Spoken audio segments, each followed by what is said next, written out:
audience here present and members of the fourth estate who have ensured that Kenyans are a part and a parcel of this function. With those few remarks, it is now my exceeding honor and profound duty to welcome the Principal Secretary, State Department for Education, Dr. Berio Kipsang, to make his remarks to the Cabinet Secretary. Thank you, ladies and gentlemen.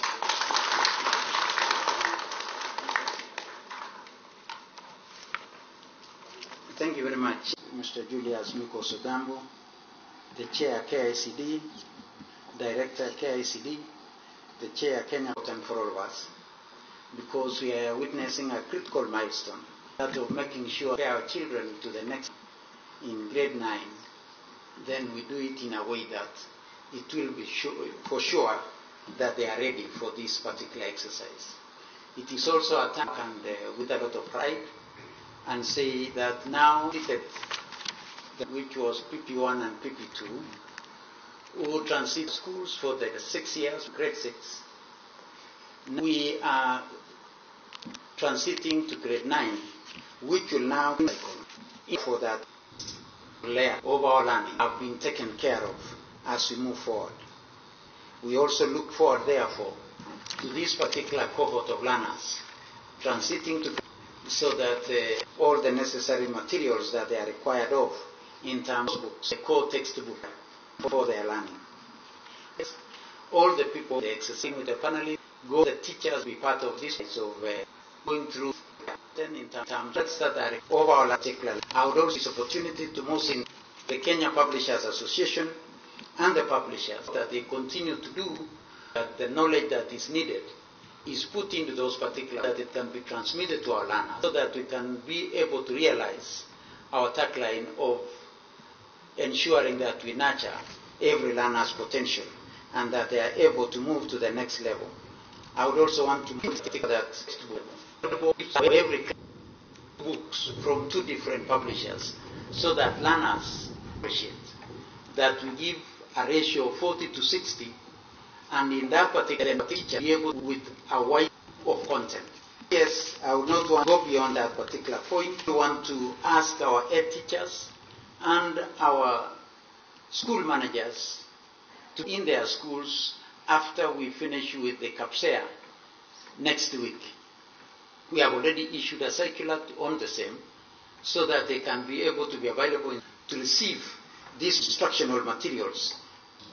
So it is so important. Teachers, where the head teacher may their deputy head teachers are available to ensure materials in our schools that they are properly kept and that there is accountability in the safe schools. With this now to invite them to make his remarks. Lord Great said and you as a band. I did singing it, not very many that you and there is it is important it. I may wish to add that we also need to introduce the pledge, although ladies and gentlemen, it is my pleasure to join you today for the launch of the distribution exercise of textbooks for grade 9 and those for rationalized learning areas for grade 6, 1 to 6, which is going to be done to all Kenyan schools, which is in an effort to maintain our policy of the one-to-one textbook to learn. This is a recognition that the curriculum support my component in environment. They comprise the core tools used in teaching learning contexts to acquire the skills. The exercise of textbooks to schools has been an annual event since the inception of the competency-based curriculum. The Ministry of Education has diligently over the years distributed the CBC textbooks for learners in grades 1 to 8 to ensure that the policy of one-to-one book for every learner is met. This is testimony that the government is committed to ensure that all learners have adequate teaching and learning materials. Upon the review of the curriculum for the said grades early this year, the Ministry of Education embarked on the revision of books to ensure they are all well aligned to the curriculum designs. It is therefore the responsibility of the Ministry to ensure and to oversee the distribution of the revised books in the entire country. This practice will annually and to all grades in the senior school level. Ladies and gentlemen, the Kenya government to providing accessible, quality and relevant education and training to all its citizens. With the various policies on education, it is in this spirit that we embarked on a journey to reform the curriculum. The curriculum reforms are being undertaken within the national legislation informed by Article 53 of the Constitution, which recognizes free and compulsory basic education as a right of every child.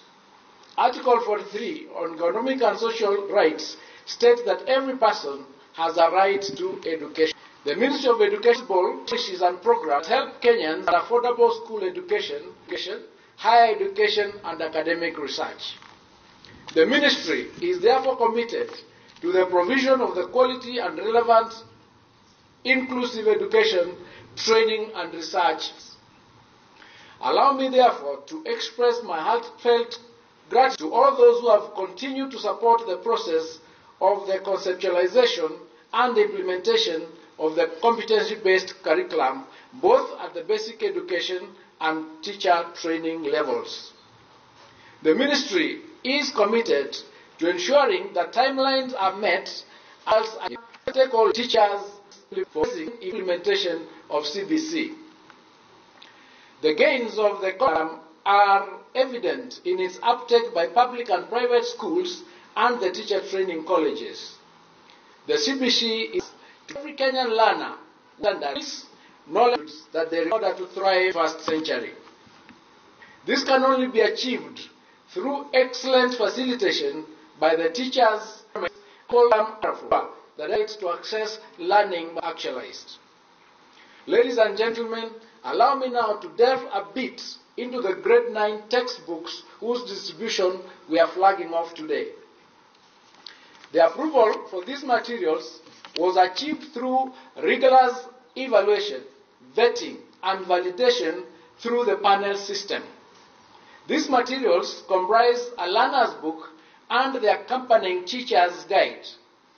Evaluation of course materials was carried out by the Kenya Institute of Curriculum Development in April this year. Apart from the lists of the books that will be procured by Government of Kenya, several titles have also been approved for each learning area to provide a variety of the learning institutions. This will serve as additional reference materials for use in and out of school. These titles have found their space in the Orange Book, which is the official reference point of what KICD has approved for use in schools. In all, the Ministry of Education is procuring a total of 1 million copies of learners' books and 24,000 copies of teachers' guides for each learning area in grade 9. The distribution schedule stretches between 23rd of January to 15th of March, 23rd of October to 15th of December 2024. I have directed that schools that may have variances in the number of books delivered to report to the sub-county of the county educators should also mean to variances within the sub-county. The sub-county officers are expected to file reports of education on the status of book distribution in schools within the area of jurisdiction by 31st of January 2025. They'll be doing something akin to Form 34, so that we have a clear record of all the books that have been distributed and where they are, in order for us to be accountable for the resources the government releases. I also reiterate the expectation that both public and private schools should use only the books that have been approved by KICD. These books have been assessed for suitability to help the teacher deliver the curriculum as envisaged. The listing of approved materials and all curriculum designs for all the learning areas subjects are up to grade 9 are available on the KICD website. As I conclude, I urge all schools to maintain and make use of the textbooks that will be supplied to them. I am also aware that they are doing the exams. KCSE started yesterday. All the best in the exams this year, and to advise that what they've studied, they to panic. In fact, this year, I said that exams, any other, and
the other one? The other one is, because right now the exams are on. Yes. What is the issue? What is the threat of residents in River County has been having students? Yes. And mine was really maybe. Okay, let me deal with this too. First and foremost, I want to thank you for coming and for that question. The question of the domiciling of grade 9 was settled by the Presidential Working Party. The Presidential Working Party went around the country, and 93% of the people who were interviewed through public participation confirmed that they want grade 9 domiciled in primary schools. In fact, it is now called junior school. So 7, 8, and 9, junior school domiciled in primary school. So that issue of domiciling is settled. Pursuant to that, an assessment was done, and we confirmed that we need 16,000 classrooms to be able to accommodate them in January at 7, I think 5 PDL are going to be before January 25. Today, the book 9 ensures that we distribute all these books each and over 6. We've retooled and trained over 66,000 teachers who will be dealing with this particular section of the children. So in terms of the government's preparedness to handle the grade 9, we are at an advanced stage, and we are sure that come January we will have covered the areas that need to be covered. That you've asked about the exam, every time we are doing examinations there are normally challenges. Sometimes it's floods, sometimes it's those insecurities, but we are working in a multi-agency team with the Ministry of Interior and many other ministries to ensure that no learner will miss their exam. So some of those are being moved from the centers, maybe they were into another central place that is safer for them to be able to undertake. If there is a way every student who is supposed to do the country that they are in. shortage of retooling, but we also have a plan of employing intern teachers, 20,000 of them in January 2025 to reduce on the number. But what we've said, even in situations where maybe few teachers, we are retooling the ones who are there not training in December to expand the training and retooling them to be able to handle grade 9. Mwaka 2020 wanafunzi 1.2 waliweza kuingia KCPE. 4 years later 965,000. Wale 2020 1.2 students suffered. No, that's not correct. In 2023 the number was 903. 900, that information is not correct. Yes, that I'm giving you. Okay. In fact, they of 6%. Yeah, from last year. So have you achieved the 100? Doing 100%, I think so far. We tend to move to transition, and what not is not just a but also to ensure that the facilities are able to accommodate those numbers that we are transiting with. So we are looking from end to end. So we do one end, and then the problem of infrastructure, etc. So we are handling it.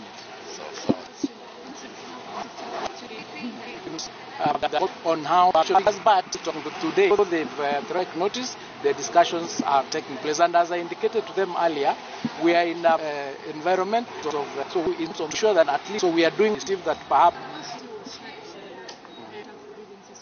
Similarly, with the Moi University, they shut down because they have had a number of issues ranging back to 2015. Their issues are not issues or sorted out immediately. Strategy to ensure that they're looking for a particular amount of resources, which we are going to give to Moi University, deal with the bullet. We said as a governance issue, so we are already a number of programs to ensure that Moi University's problem will not allow it to go down. Thank you.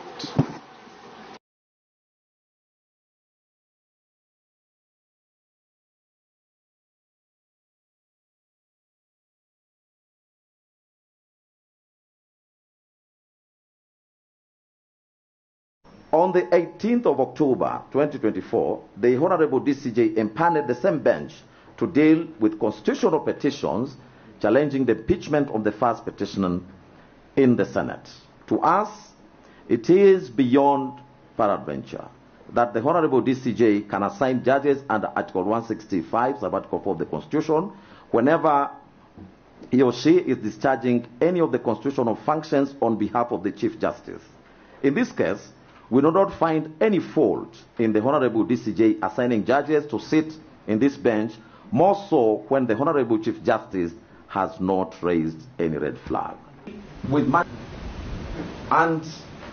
Impeached Deputy President Rigathi Gachagua appeared in person for the mentioning of a petition by the Attorney General seeking a 3-judge bench to vacate conservatory issued by Jetta and Richard Mwongo, stopping the assumptions by Kithure as Deputy President. The hearing and determination was deferred after Gachagua's lawyers, led by Senior Counsel Paul Mwite, objected to the constitution of the bench, arguing that Deputy Chief Justice Philomena Mwilu had no jurisdiction of empaneling a 3-judge bench. My point is this: we don't feel being given the franchise, we are being emasculated from the political scene.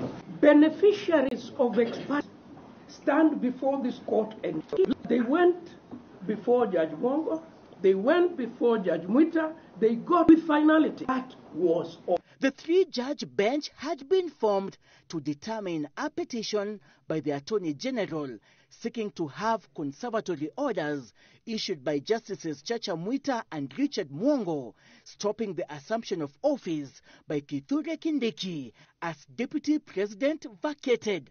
The Justice Eric Ogola led 3-judge bench, stating that it will rule on the matter on Wednesday, October 22. Up next for the 3-judge bench presiding over the impeachment petitions in Rigathi Gachagua's case at the High Court will be that of a petition seeking the recusal of the 3-judge bench, a matter that is set to be heard and determined in a similar fashion.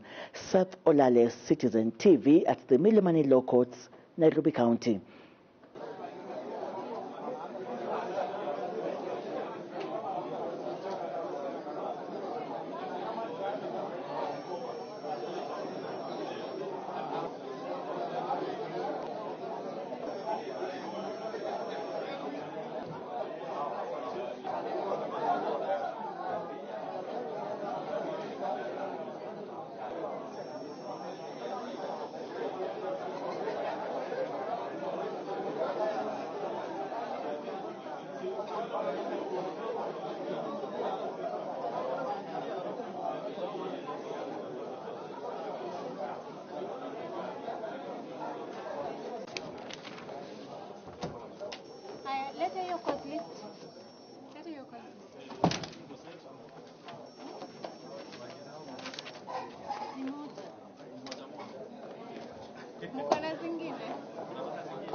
Then for the national appearing for the National Assembly and Paul Nyamodi and the Honorable George Gitonga Murugara. My lords and my lady, for the Senate, we have Professor Tom Ochenda and my lord, for the sixth respondent, Dr. Kamodo, will continue to appear from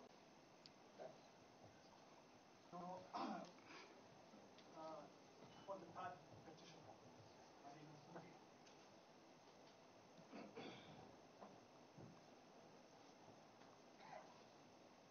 Good afternoon. And last evening when you were breaking, we were to come for a ruling. Perhaps we need to have clarity that we do not have an set of case. We are dealing with the ruling, matter in which the ruling is supposed to be delivered. After that, we'll give with the lead file being petition number E565.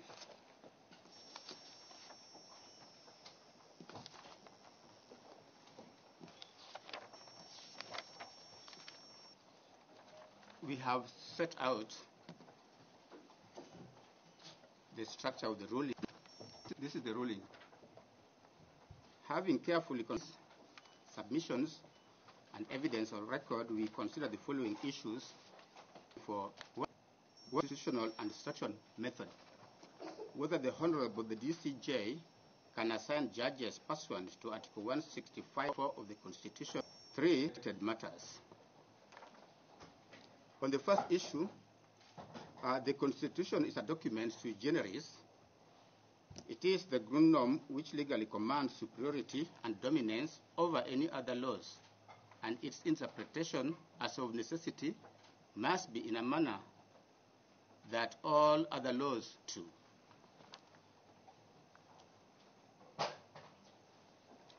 In S versus Acheson, 19 captured the centrality of the Constitution as follows. The Constitution of government and the relationship between the government and the governed. The ideals, they are valuable and in its the Constitution is made of the judicial discretion. In the matter before has once been called upon to address the Honorable the Deputy Chief Justice of the Republic of Kenya, whom herein as the DCJ can exercise the power of assigning and empaneling expanded benches of the High Court. As such, the interlink between Articles 161 sub-Article 2 and Article 163 sub-Article 1 and Article 165 sub-Article 4 of the Constitution, as well as Section 5 of the Judicial Service Act, come into play. On that score, it is paramount to briefly look and the statutes interpreted. As a starting point, the Constitution itself provides for its own theory of interpretation. That is in Article 20, sub-Article 4, and Article 259, sub-Article 1. Article 20, sub-Article 4, requires the Bill of Rights to promote the values that underlie an open and democracy based on human dignity, equality, equity, and freedom, and the spirit, purport of the Bill of Rights. Article 259, sub-Article commands courts to interpret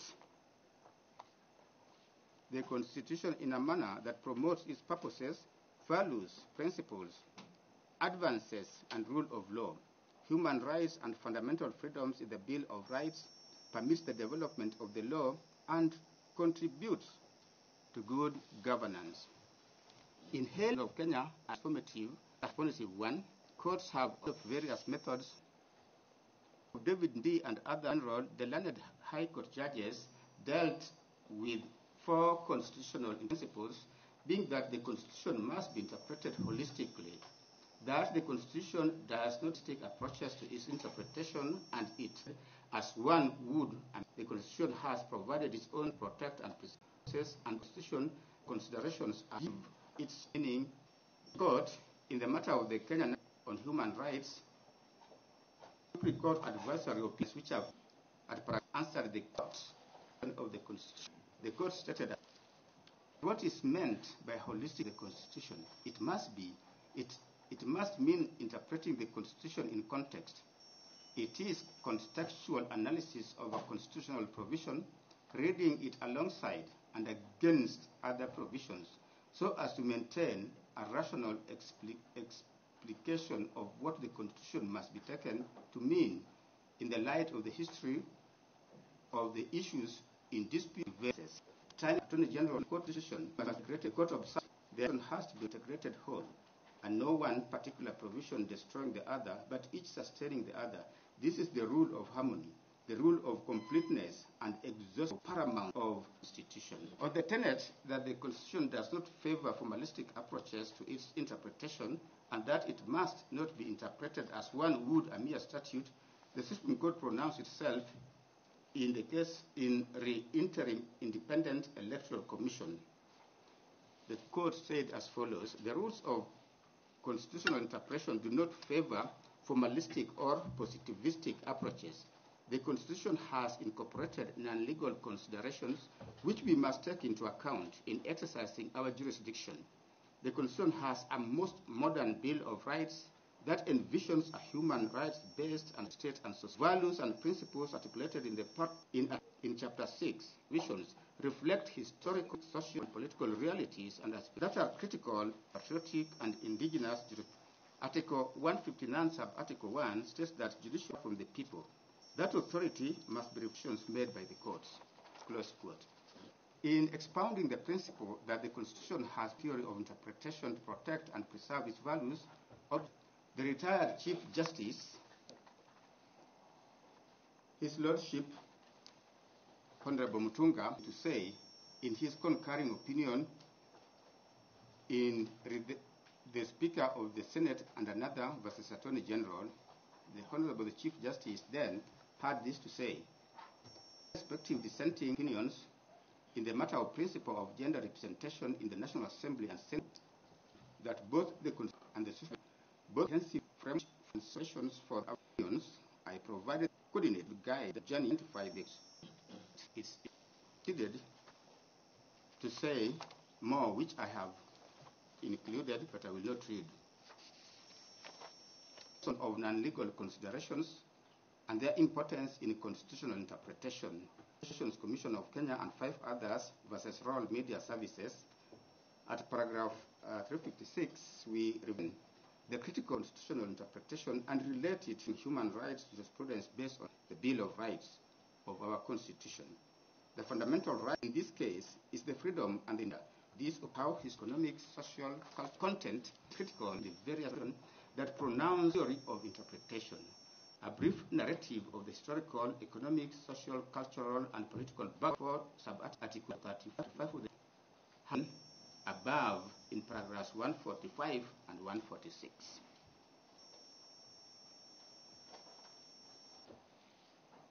We begin with the concurring opinion of the CJ and the President in Gitirau Munya case, where there was references to Black Law Dictionary, where it was said that references to Black Law Dictionary will not, therefore, always be enough, and reference will have to take into account peculiar Kenyan needs and context. It is possible to set out the ingredients of the theory derived from the Constitution. My dissent and concurring opinions have signaled as examples of interpretive the court for the nexus because of and the statutory interpretation following principles or interpretation, they also the construction are other implying to the in my view constitution with some an or meaning that a fine is predictable is not illogical, fine such an or otherwise prudent or illogical result against adult, meaning function that precisely the law in meaning that strike which is public, social, goal, or to exercise can be interpreted in line of living doctrine constitution evolve and shift as the native adapting or encapsulated in the maxim that the law is all. It underscores all provisions as present in text must be as applied as original. This ensures that the Constitution is society. Moreover, doctrine that the law aligns with the purposive approach to constitutional interpretation by courts in various. Under this approach, the prayed constitutions in a way under directives that are very or literal courts need and in my can assign judges for. Positivity to assign judges provided for duty. That duty can be honored. Kenya Medical Institute versus AG, which was a three-judge bench of this court, held as follows. They quote, paragraph 37.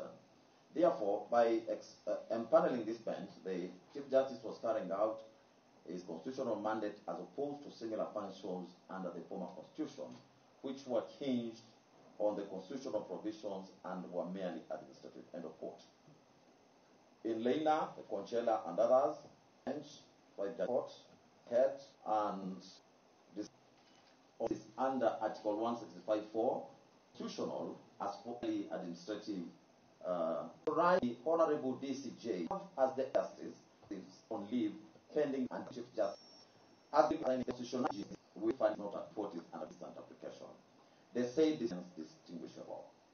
Returning to the matter at hand, imperative to look at terms to play in this matter, administrative actions, judicial. We have this in the ruling, and have discourse not find that mandate Chief Justice judicial, administrative, or we further find and hold that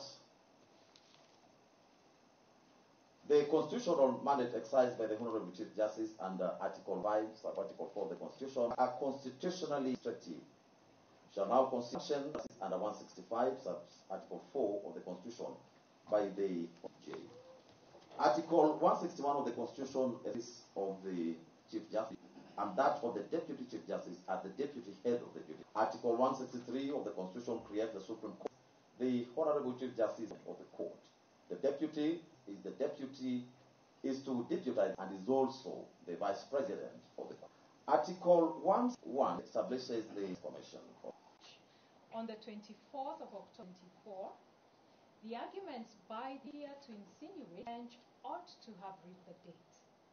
Purposes, it had not been given, rather this date prior to the end of this. However, element of the under certificate just were which are dealt with rightly being seized of the matter, the giving of any mandate as having been moved by a party under certificate of urgency.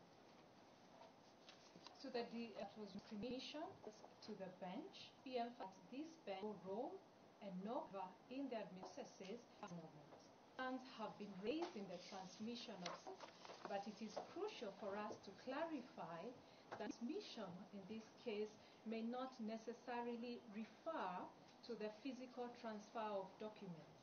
In the context of judicial processes, particularly with the advent of DTEMs, transmission will refer to the electronic movement or assignment of files within the judiciary's digital infrastructure. We say that it has real-time action, the physical movement. Far once and shall have access to finds at such delays as delays as that the physical fifth and summary perceive this not intimidation. It can appear disregarding times and conservative radio warrant that the longer as matter they seek to addressing the matter necessary and under the issues raised petitions have on various occasions and before different judges consistently been certified as urgent and as involving substantive constitutional questions. These are and significant hand. One of the incident is part of a violation's fair hearing of the this court has not yet ordered that would suggest action. It is apparent argument for the sake of the gallery to reaffirm. Court remains to and hold made by the applicants against this bench are without merit. Part of the limp is whether the matter raises issues of public interest which require expeditious. Do you have actions we cannot? It was directions for hearing of the applications on the 22nd day of October 2024. In response, the bench quotes Article 131, which establishes the office of the President and the office of the Deputy President, and also for 147 with regards to the functions of the President, just to lay context. And the context is this, according to the bench, that the first petitioner has been impeached under Article 145 of the Constitution, marking the first instance of such an event in Kenya's history.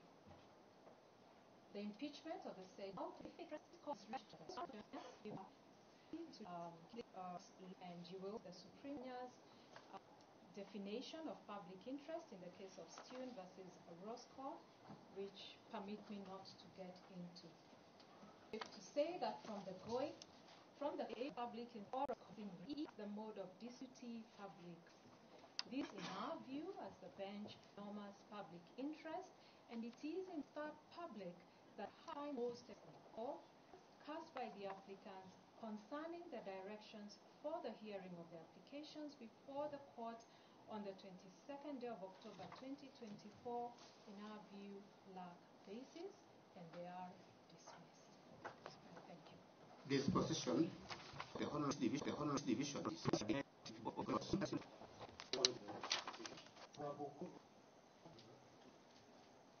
Just vision of that is important.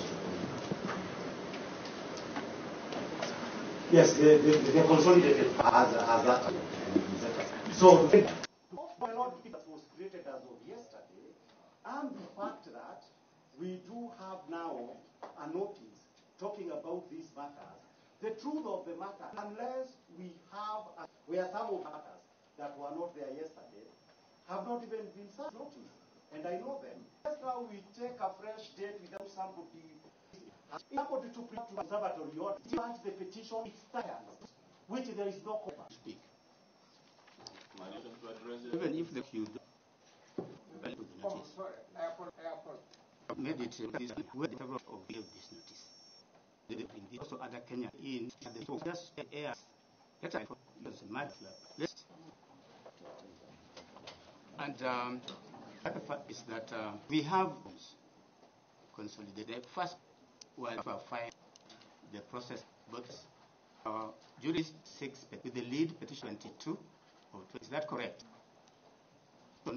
Number 522 of 2024 is the lead file petitions which were filed before the finalization of it. Then, after the we have four Senator this 5 listed it for this month. There could be 5 here for a minute. The same party brought it. That the people find what or they.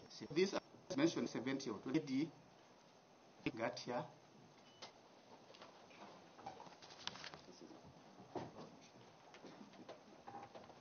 Yes, this.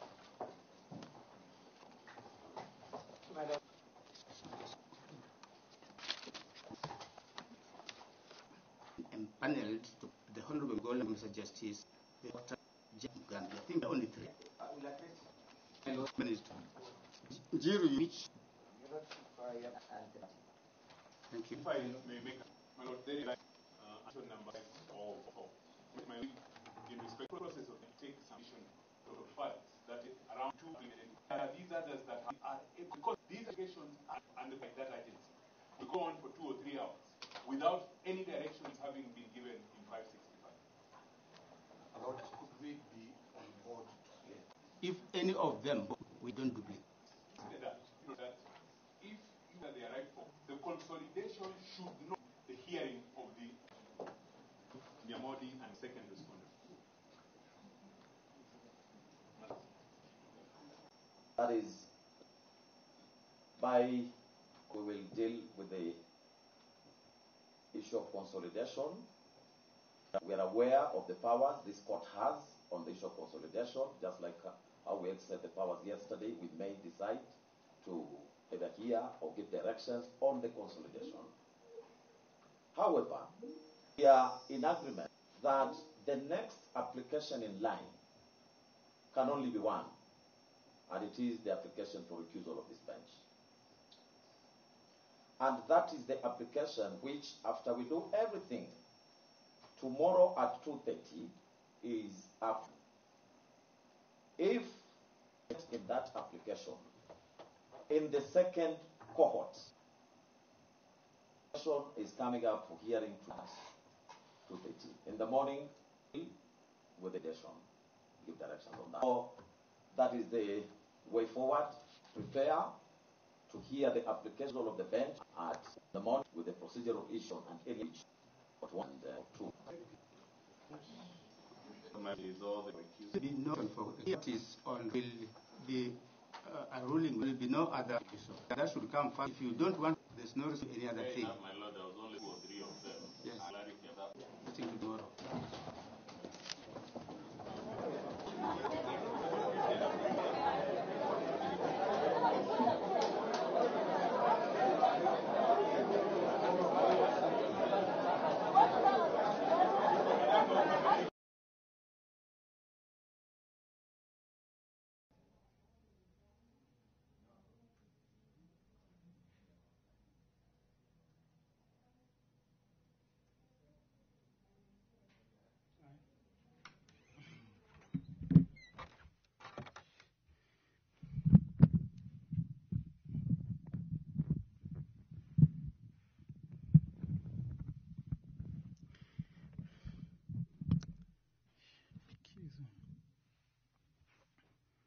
Impeached Deputy President Rigathi Gachagua suffered a setback in the preliminary stages of a case challenging his ouster.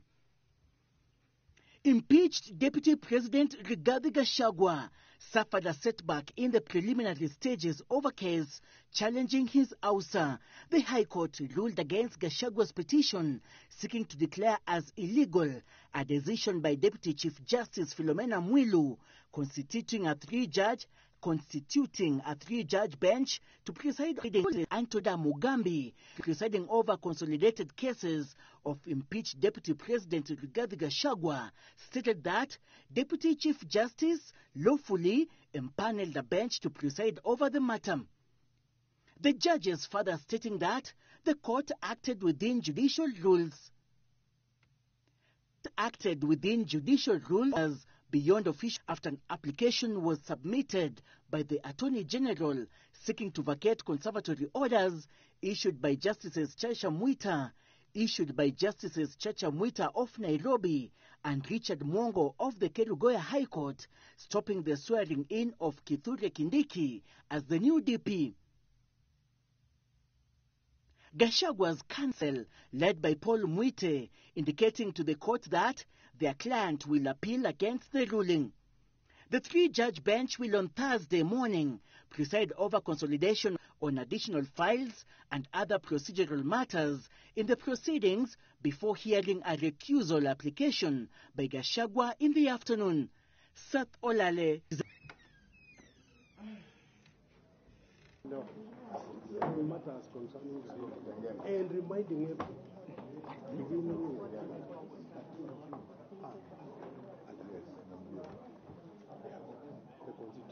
the constitution, people's sovereignty, that is what is fasting. So you must act in accordance with the constitution. But return here.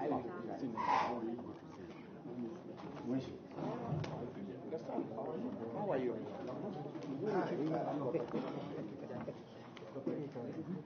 How are you doing? Fine.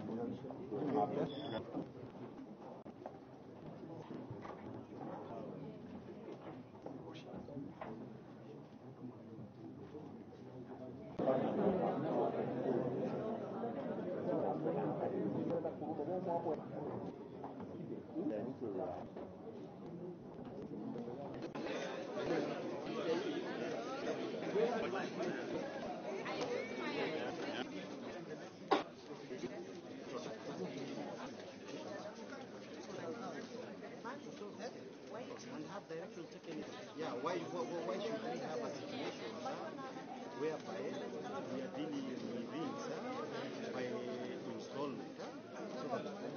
Yes. Have to be brought together. Simple. And it's of only the application that we dealt with. That's why we are here today. I want to call the year of one issue. We are only here that the application of paper file.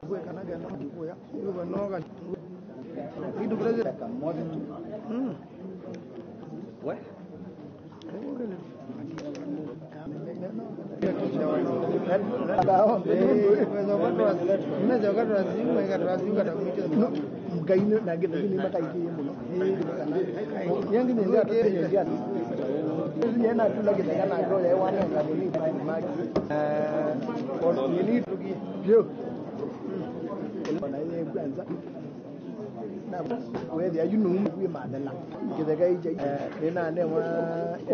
subdivision.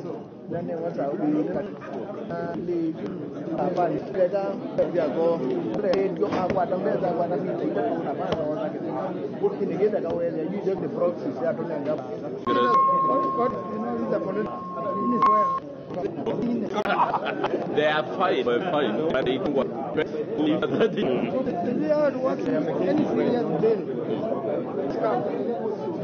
Na kuna wale wangumu sana in the old independent file, there's you can more they are using you have to go to bank. Yeah, so you get equal for mortgage those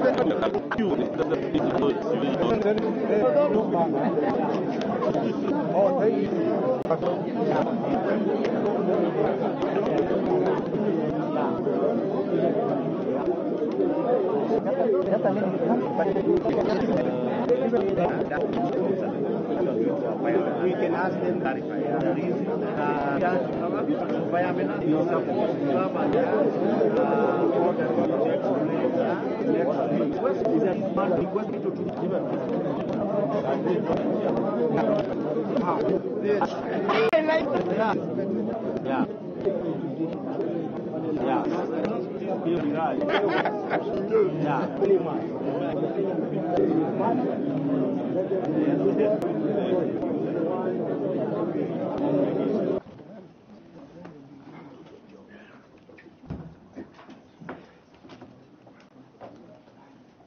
My name is appearing to Professor Muigai. Also, that's for Peter. Also, Gitonga Muruga. Madi for the assembly of Pensimo and for the sake we have more support, my lady. We have and interest parties, my lord. With any and with Mwele and Murio hearing for Professor Kindi. Have Sigay for the Senate. Yes, that's about the agenda. Sigay, Honorable Hill.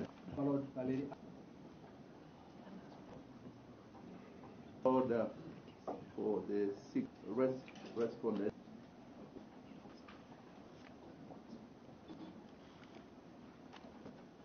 Lord.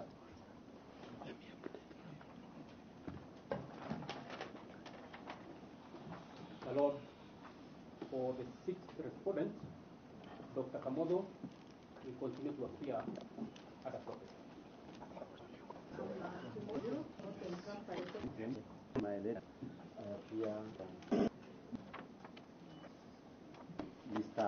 Muge for the and Mr. Ndego in petition number Kirinyaga, Kerugoya, I believe it's Kerugoya, 5015. E565 2024.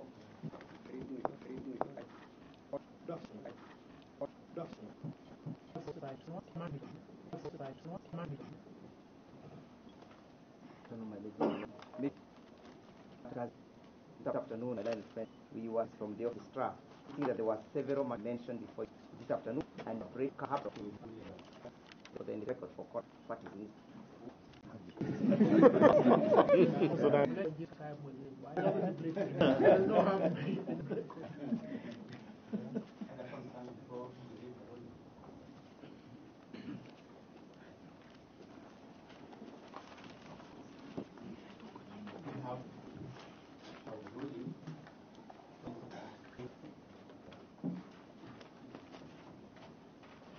Having carefully the admissions, or do we consider the following issues rising for examination? What are the criminal and suspect? What are the list as first one to Article 1 of the Constitution? 3. The related matters. On the first issue, the Constitution is a document which generally norm which legally commands the Constitution 1991 of the Constitution. A mirror national soul, station of items of a nation of the particularly a method of and judicial discretion. In the matter before the court, once again, upon to address the issue of the institution, whom we refer to J, can exercise the power of assigning expanded benches on items.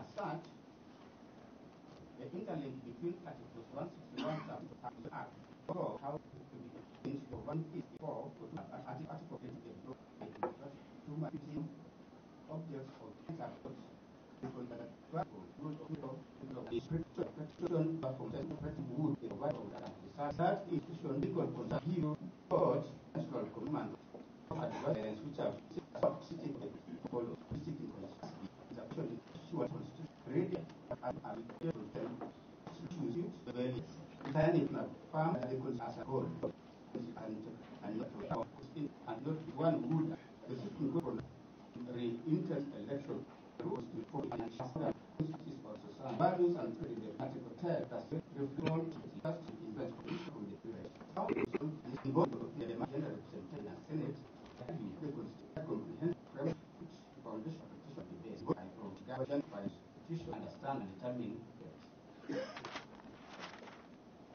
which I have noted in legal constitutional education and 5 other services of 356. The court said this. We revisit once again the critical theory of constitutional interpretation and relate it to the marking human rights jurisprudence based on Chapter 4 rights. Education is taken to the so-called fundamental discerning the pronoun theory of the Smith Social 2, 3 of the Constitution has been given in paragraphs 14146. The government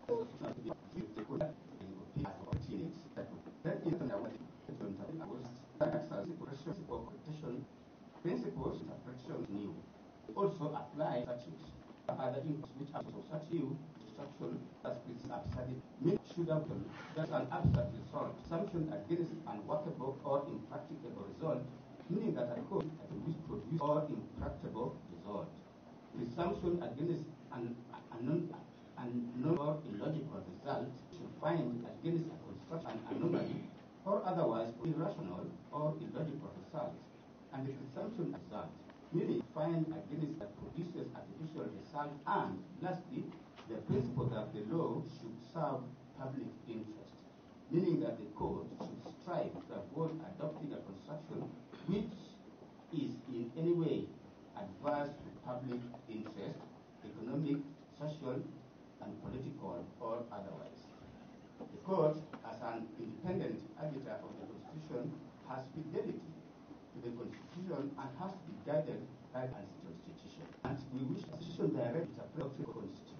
The doctrine is a living document meant to evolve and reflect contemporary and shifting values. It further records the law is dynamic and adaptable to evolving circumstances, often encapsulated in the maxim that, in quote, the law is always speaking. It underscores the constitutional provisions as not static or frozen in time, but must be understood as applying to current circumstances regardless of their original context. This interpretive approach ensures that remains relevant in guidance and legal framework of a modern, dynamic society. Moreover, the doctrine that the law is always speaking aligns with the purposive approach to constitutional interpretation in various jurisdictions. Courts are required to interpret constitutional provisions in a way that gives effect to their underlying purpose and objectives, adhering to a rigid or reading. Courts have emphasized a flexible and forward-looking of the constitution of the state.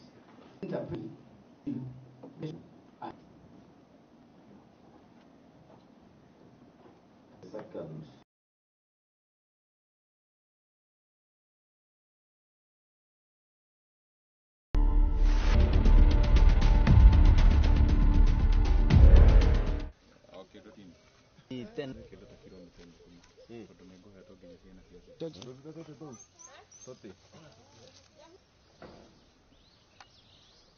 Vijana huku. Ni sister anakusaidia kwanza. Bas. Leo dogo. Natalie.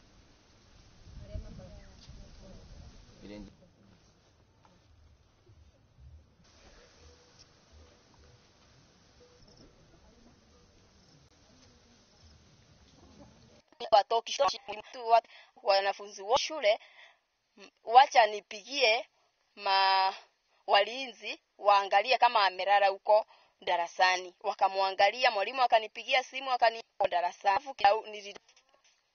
Nikaanganika, je, mtoto wangu je? Akaniambia yeye. Nikamuuliza alitoka saa ngapi? Akaniambia mwalimu akaniambia mtoto wako alitoka shule saa 6:40. 6 kulikuwa akanifunza kazi mbili akanizokana na mtoto wangu mwanafunzi huko Kama mkono zimekuwa na umbo zipatikane. Karatasi ya pass out kutoka shule tulipata hapare na tulikuwa tumepiga ripoti kwa polisi. Sasa kutoka hapo tunaachia polisi watusaidie venye kutoka shule mwambie ndampate. Siku mwisho akapotea. Siku tukamgoja tukienda huko tukasikia harufu mbaya. Sasa tukafuata hiyo harufu tukaenda tukamkuta amekufa.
Hello, Eva.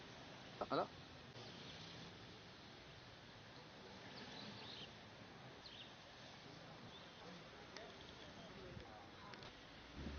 Wapi ka?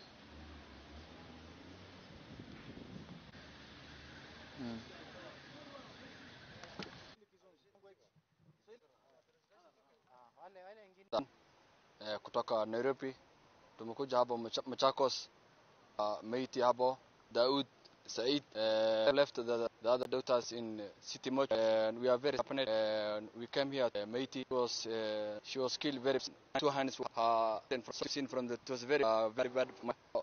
From the gate, go back to Nairobi. Yote tuenda ya kuchukua Meiti. Yetu ingine ya kuja hapo kutoka Nairobi. And I'm very sad that everyone has to be. What has happened? It was very from as all the other at home and feel what very bad. So there's. Tuko hapa Machakos kufuatilia mauaji ya huyu dada ambaye ameuliwa kiunyama kabisa, na ni wazi kabisa kwamba usalama katika nchi umezorota kabisa. Wanaishi gopa kutoka kwenda alafu akamfuata pamoja na binamu wake, na hivi sasa wote wamepoteza maisha yao. Na la kushangaza ni kwamba hili ni jambo ambalo lilitendeka katika usiku mmoja peke yake, na hii miili ikatupwa sehemu tofauti. Na tunajiuliza, ikiwa kweli kuna usalama katika hii nchi, ni vipi wamama poteza maisha yao ya kiunyama kama hii? Absolutely. When you see the body have been chopped off, the face completely disfigured, huyu mama inaonekana amepitia machungu makubwa sana. And we are asking the police, where are you security in this? And just mother of children watatu in every wide agencies. How in a city like Nairobi, where we claim to have the topmost security officer, so we are doing speedy invest so that the culprits apprehended and to Mama Dahabo Toto akina Nusaiba. Assalamu alaikum warahmatullahi wabarakatuh. Umar Ali Maaka Nairobi. Kuangalia Dahaba okay umeona juma ile ni kwa Nairobi ate dole wameka okay salama kati so na kapo hola dende mini ya 7 lakini umulanga ndunya kata kuchembaka hero abana abechindai mu university ne college chindi yondo lengo iyo jawla maraboko mweka mama iya ya bwene ngorwa inobo obechehera amikolo mbaro ke yanga mpesa kiasi na bikuru msere wengine pesa ino bilende obutinyu bwa mpesa sikira mpesa ke chas kaira tae alafu practical che yanga mondo yanga cash hemba nga bwana yao nyasio preparation. We are hoping thing will come about nyira bikura ology na chipata kubikura se data alafu first kwa maana inflation yache ikuru katika capitation ya skala ya dingira na science cha yosi tae wanaona kwamba vitu vile lazima sio kuskuru ta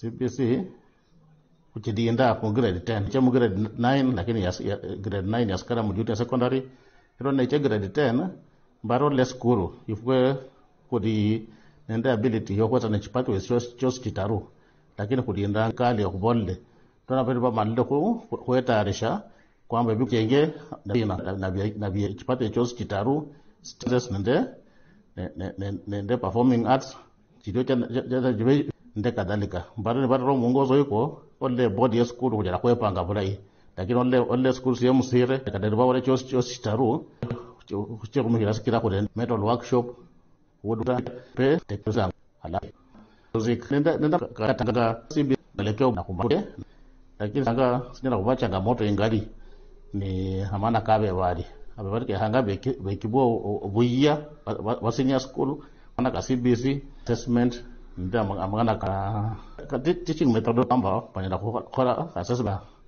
mtaalamu tunatajwa grade 10 2026 takuwa na form 1 9 hapa shule hali hii itongo pia si babu shule iko na science computer tuko na metal work tuko na engineering hapo tuko sawa kama shule ya STEM.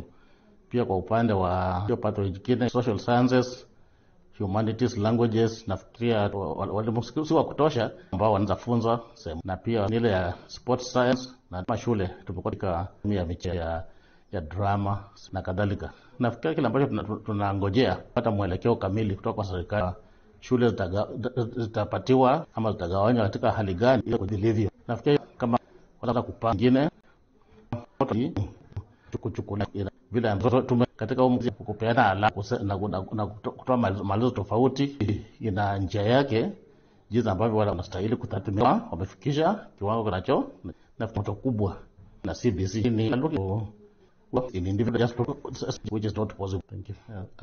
Anaitwa Musa Msiri High School gatuzi ndogo la Muhaya.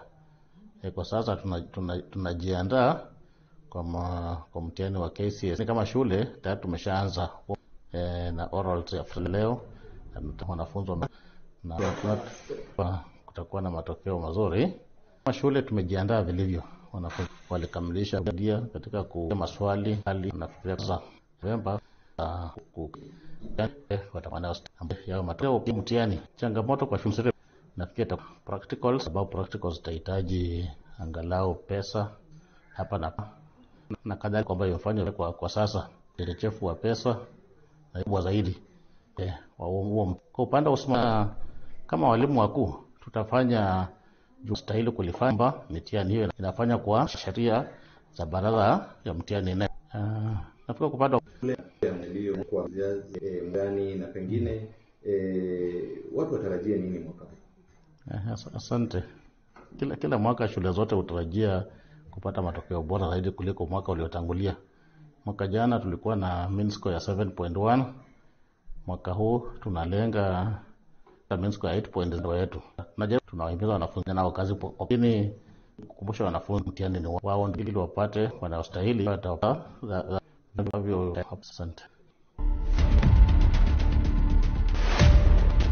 Contribute and will include county boundary none of the serpentines and last thieves to live with. Therefore, continue with the system week and even the last 2 weeks to river green be more than speaker out of Kenya for domestically consumed means water storage, and the water is devolved under Schedule 4 of the Constitution. But unfortunately, the national government is still holding over the counties' money for months, and it is tricky. For that, you want to deliver water to the people, and you have no money to do this. Mr. Speaker, the absence of them is mentioned colony out of the report on Mombasa Road seems there for the money as this. So, Mr. Speaker, needed here for school. Every home is going to have clean water. Okay? Water is still far away from most homes. Available to everyone, and it's easiest if the government step fast people to the people. Become much better. You will improve in education, you will improve in agriculture, you will have enough food for the people, and then do the rest so that the same can be transported to marketing places. Otherwise, Mr. Speaker, although there are good policies implemented, have waited for water into their homesteads, it has not happened, and it does not seem to be in sight soon out by quite others here. It is very expensive water across the country, and there were quite a number of them in the northern collector, and all of them, Mr. Speaker, seem to have stalled. So when will we give water in their homesteads? All these dams, the Faka Dam was supposed to give water to Kitui, Machako, even water for irrigation. When will this happen? And this is fertile land where farmers can grow a lot of food and can become the food basket of Kenya, and then can eat, because agriculture business, big Kenyans can invest in household as a meal every day and as some extra money to send children very soon. We must community many years of and then it was communities around Kwen. Then it became a problem. And corruption have dwindled companies. Many corrupt officials as you can get. There is no capacity even to try them.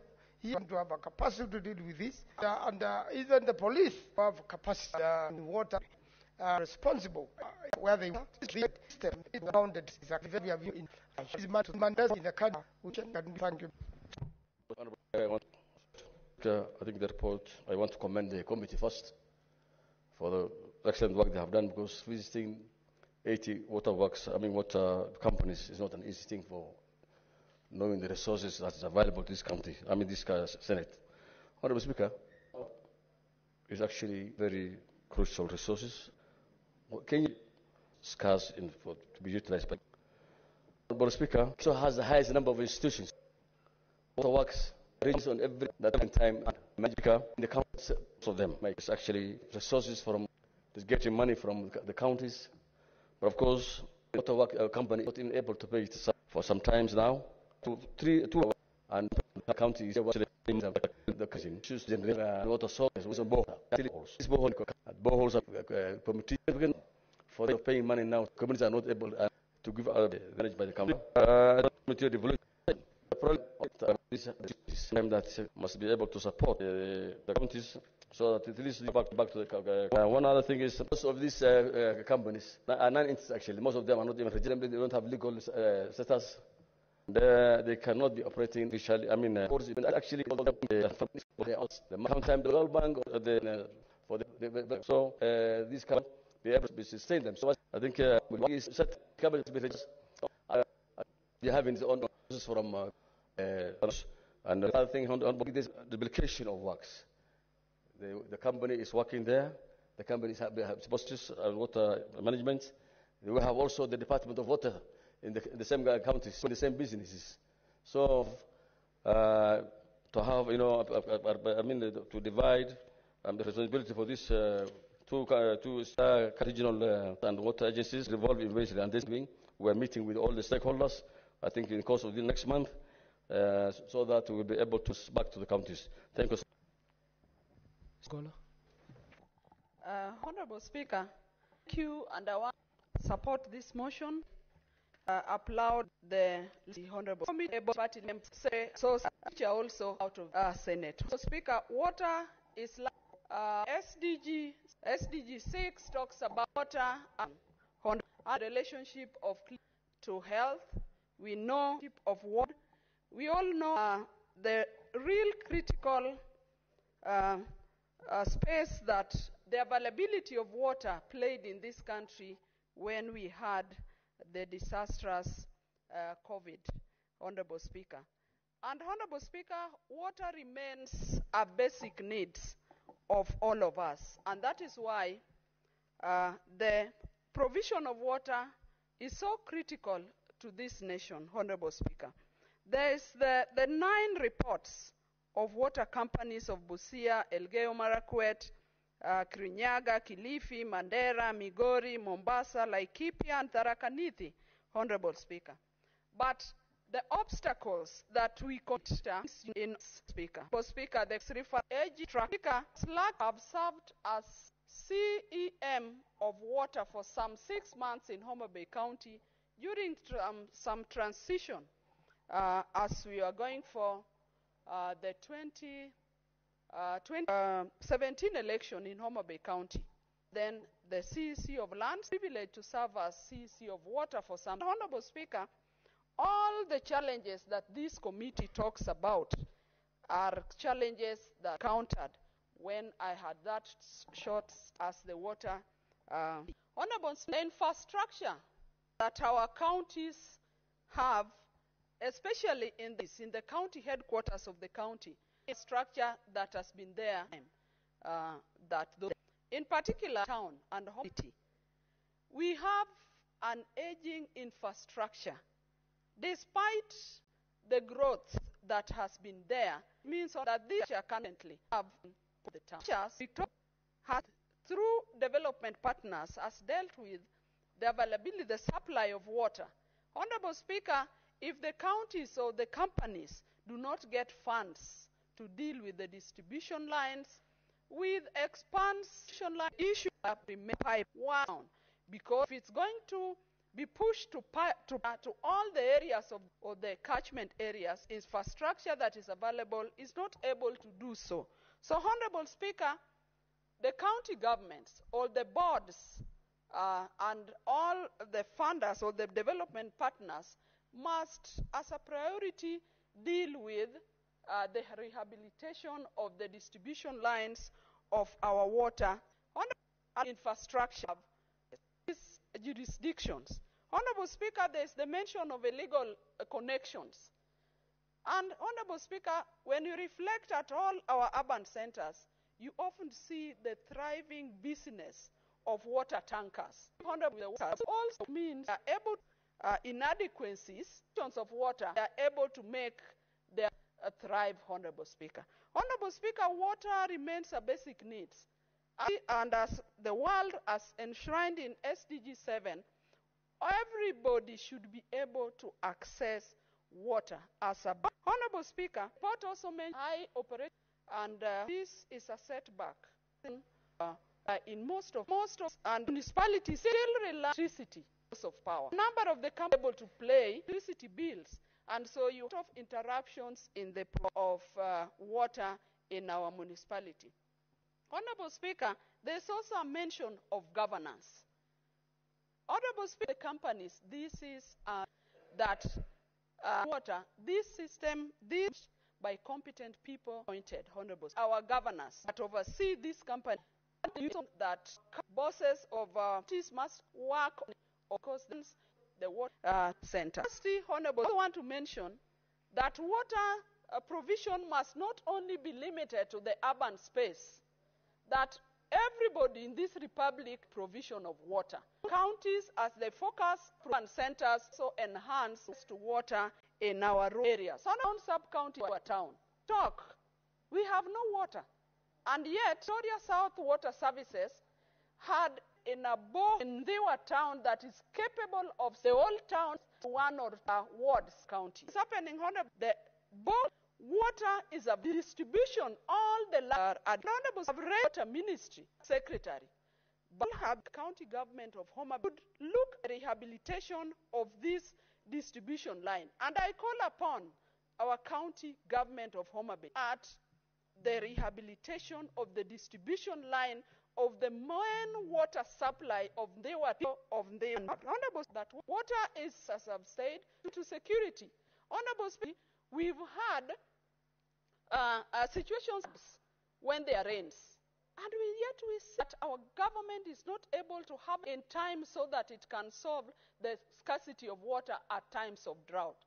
So rock from drought, and then we run into drought, and we see how drought is related to lack of food and security. Honorable Speaker, I live and I support this motion. I want to urge Kenyans that Kenyans let us go for courses that will serve the water sector. The water sector is able to give a solution to the unemployment situation we have in this country.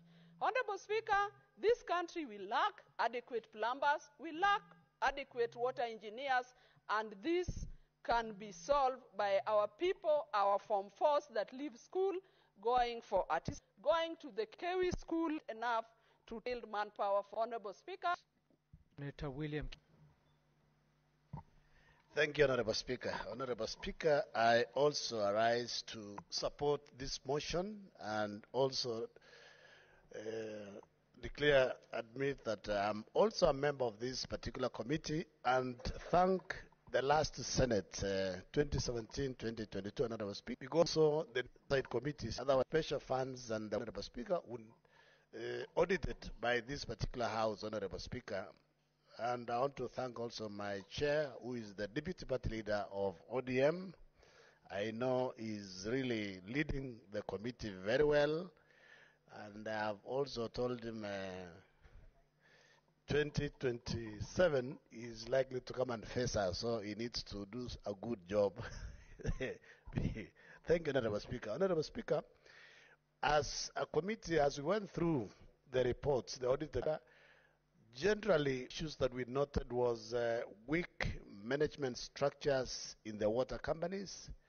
Governor Speaker, most of the service providers didn't have county guidance to report things. Now, generally, most of the companies are run well, and we believe in the next audits, especially 2024-25 going forward, Honorable Speaker, some of books will have accounts, Honorable Speaker, because we're either disclaimer, Speaker. So, done a good job, and I believe they are going to see. We'll see this particular water service, Speaker. What we want to ask is to ensure they employ competent board members so that they can have the cover, because those use the weakness. basically you have for the speaker of all communities, and as the associations are used to management of from the but we also serious issue is water. Now, the standard laws is about, but majority of the water sites were way above, some even up to 72%. I think it is only one or two counties, Nyeri and I think one more, were below the recommended laws of 25%, Honorable Speaker. But the other 70, 60, so basically it means you are losing more than half, more than 3/4 of what the water that goes to the pipes, Honorable Speaker. Two types of laws, the state of the pipes, and there is the commercial laws. The commercial laws, Honorable Speaker, is the water is already in the pipes, but they don't, the water that has been used by the users, Nairobi getting any support from Nairobi County government. It should be self-sufficient. Water every day, passed everywhere. They don't have any means to detect if there are any leakages within Speaker. So governors have shouldered. If county speakers of these water service providers have closed, because they all get support from the counties in terms of sure they are able to pay salaries, the bills. Otherwise, Kenya Power would have basically closed most of them long time ago, Honorable Speaker. Honorable Speaker, it's also important that we encourage them to get smart meters. They need to get detectors so that if there are leakages, they are detected quickly, Honorable Speaker. Recently, I think the Badna Security National, where we have water police officers service provided their vehicles, so with them. These regional on behalf of service provider just find themselves the audit of the water. When not there, they just say, Lord, the Speaker also just wanted to put the last comment. The last comment is there is an issue of property. There are some plans, equipment, and service providers are domiciled, Honorable Speaker, and they don't have block books for the Speaker. They are still within the regional bodies.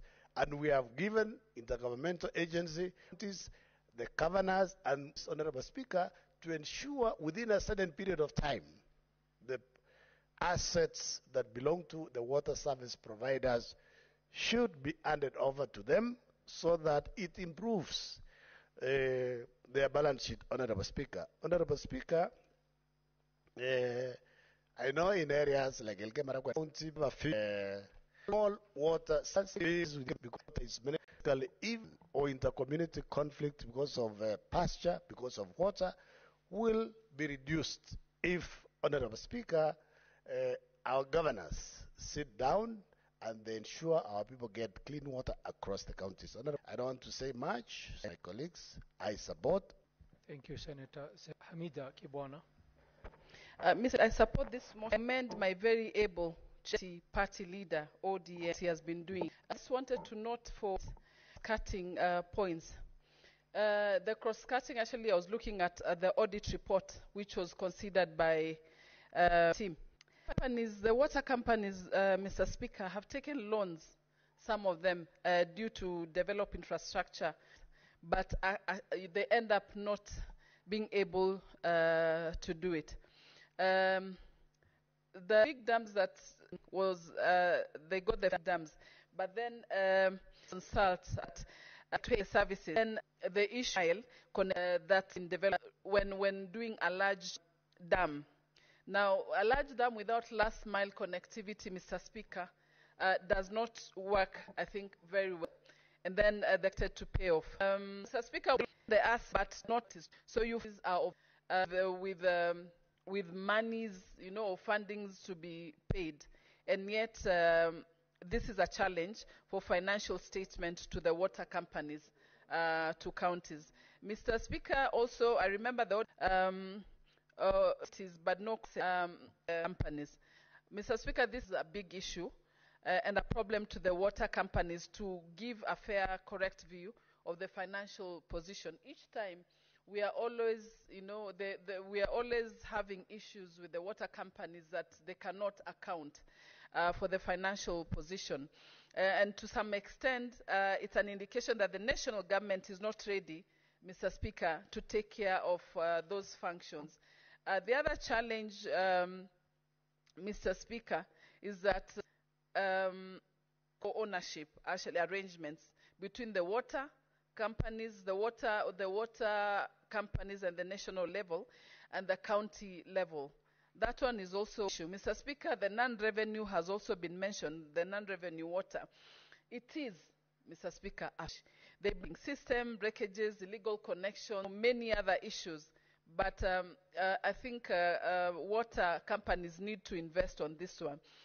And they do need to invest in new technologies to detect leakages, like the upgrading the pipes and also the smart meters, Mr. Speaker.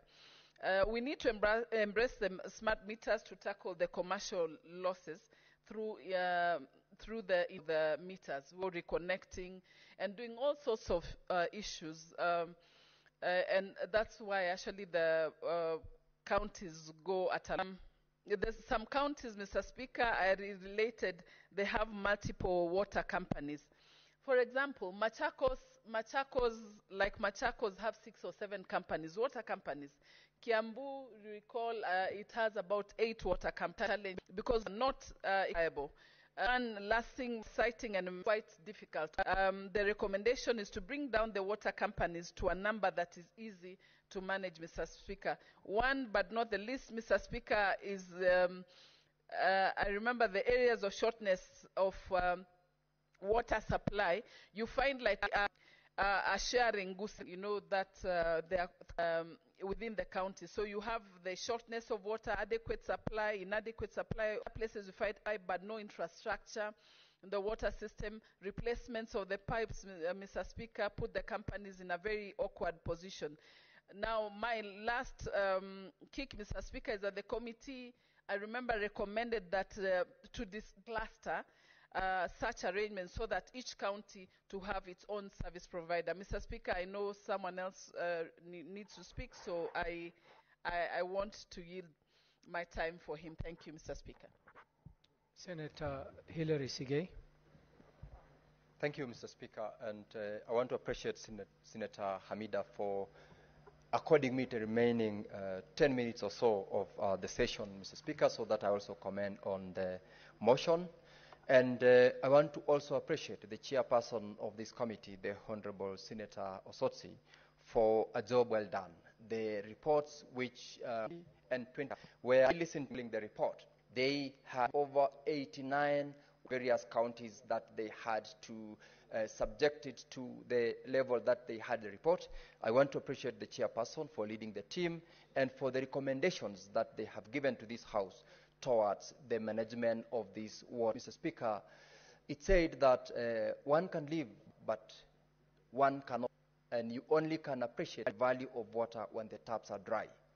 This report, Mr. Speaker, has all shortcomings. Here's one more sequences of lapses. Kisumu, Nyeri, Met, and all these reports have identified a common threat some of these companies in their management of the aspects that they have identified. For instance, area and